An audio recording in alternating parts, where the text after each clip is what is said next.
reprendront l'entraînement vendredi matin avec du coup le match du samedi.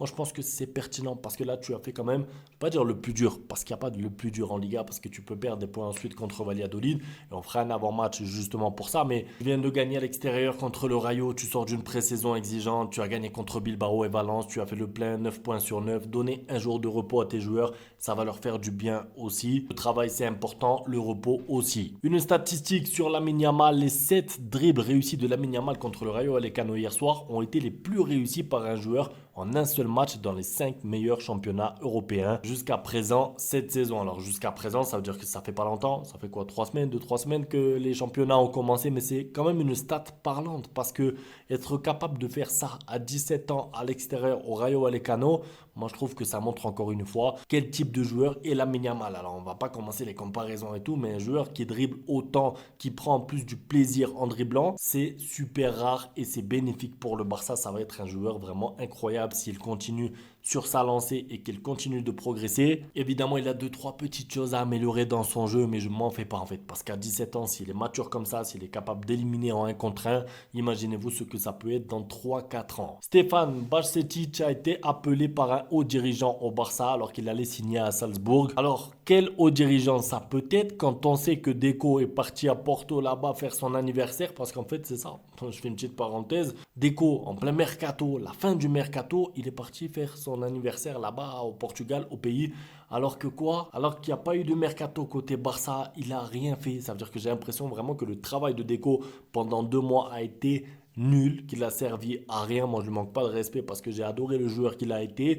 Et peut-être que lui, il fait du mieux avec les armes qu'il a, c'est-à-dire pas beaucoup, puisqu'on sait qu'économiquement, le Barça, c'est compliqué. Mais moi, je me rappelle d'Alemany qui passait des coups de fil, qui passait toutes ses journées dans les bureaux, essayer de convaincre Koundé. C'est pas plein de joueurs, il essayait quoi, il donnait tout. Là, t'as l'impression que Deco, il s'est dit, vas-y, c'est dur, il n'y a pas d'argent, je vais faire mon anniversaire, moi j'ai de l'argent. Moi, j'ai l'impression que c'est ça le message qu'il essaye de nous faire passer. Concernant le joueur de Liverpool, je répète pas son nom parce qu'il est dur à prononcer. Ça me semble être un dossier intéressant. Maintenant, c'est encore une fois le même problème. Le Barça a du retard sur le dossier. Alors bien sûr, vous allez me dire, oui, mais c'est parce que Bernal il s'est blessé, on ne pouvait pas anticiper. Le poste du numéro 6, ça date pas d'hier qu'on se dit il faut que le Barça s'intéresse à des pistes. Alors on savait déjà que Rodri, c'est pas possible. On savait que Zubimendi à la Real Sociedad et tout, pareil, c'est impossible, mais avoir un plan de secours, justement parce que tu pouvais pas, de toute façon, au mois de juillet ou même au mois d'août, donner les clés à Bernal pour le poste de numéro 6 pour toute la saison. Donc en fait, avant même le début de la pré-saison, il aurait fallu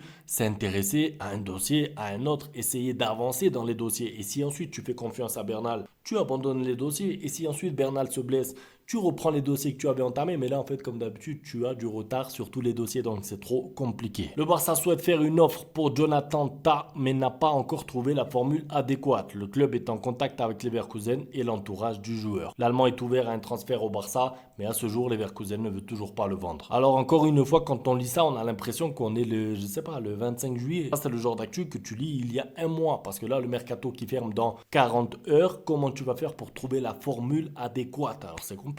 Tu as la pression. Du coup, des fois, tu proposes un petit peu plus que la vraie valeur du joueur. Donc, comme d'habitude, en fait, pas de planification égale mercato raté, égale tout faire dans l'urgence sur la fin du mercato quand il reste un jour et demi, égale problème. Marc Bernal qui a mis un post sur Instagram, il a l'air déjà motivé pour la suite. Il a remercié un petit peu les supporters, les joueurs, même les clubs. Il y a même eu des clubs qui lui ont envoyé des messages et tout. J'ai vu Bilbao, le Betis Séville, tout ça. J'espère vraiment qu'il pourra revenir plus fort. Et je finis par Pedri qui a dit: l'entraîneur me donne beaucoup de confiance. Ça fait longtemps que je ne me suis pas senti aussi bien. Et là, tout de suite, j'ai vu dans les commentaires, s'il a dit ça, c'est parce que Xavi n'y arrivait pas avec lui. Moi, j'aimerais juste rappeler, c'est pas pour défendre Xavi, mais il s'est beaucoup blessé Pedri sous Xavi. Donc, en fait, on n'a presque pas vu Pedri sous Xavi ou très peu. Donc, en fait, c'est même pas dans ce sens-là, moi, que je le vois. C'est plus, je suis épanoui, Hansi Flick me fait confiance, je sors d'un bon euro parce que oui, il s'est blessé contre l'Allemagne avec Toni Kroos, mais avant ça, Pedri, tu voyais qu'il était quand même libéré libéré sur le terrain et qu'il montait en puissance. Et en fait, c'est ça, moi, que je veux voir. C'est un Pedri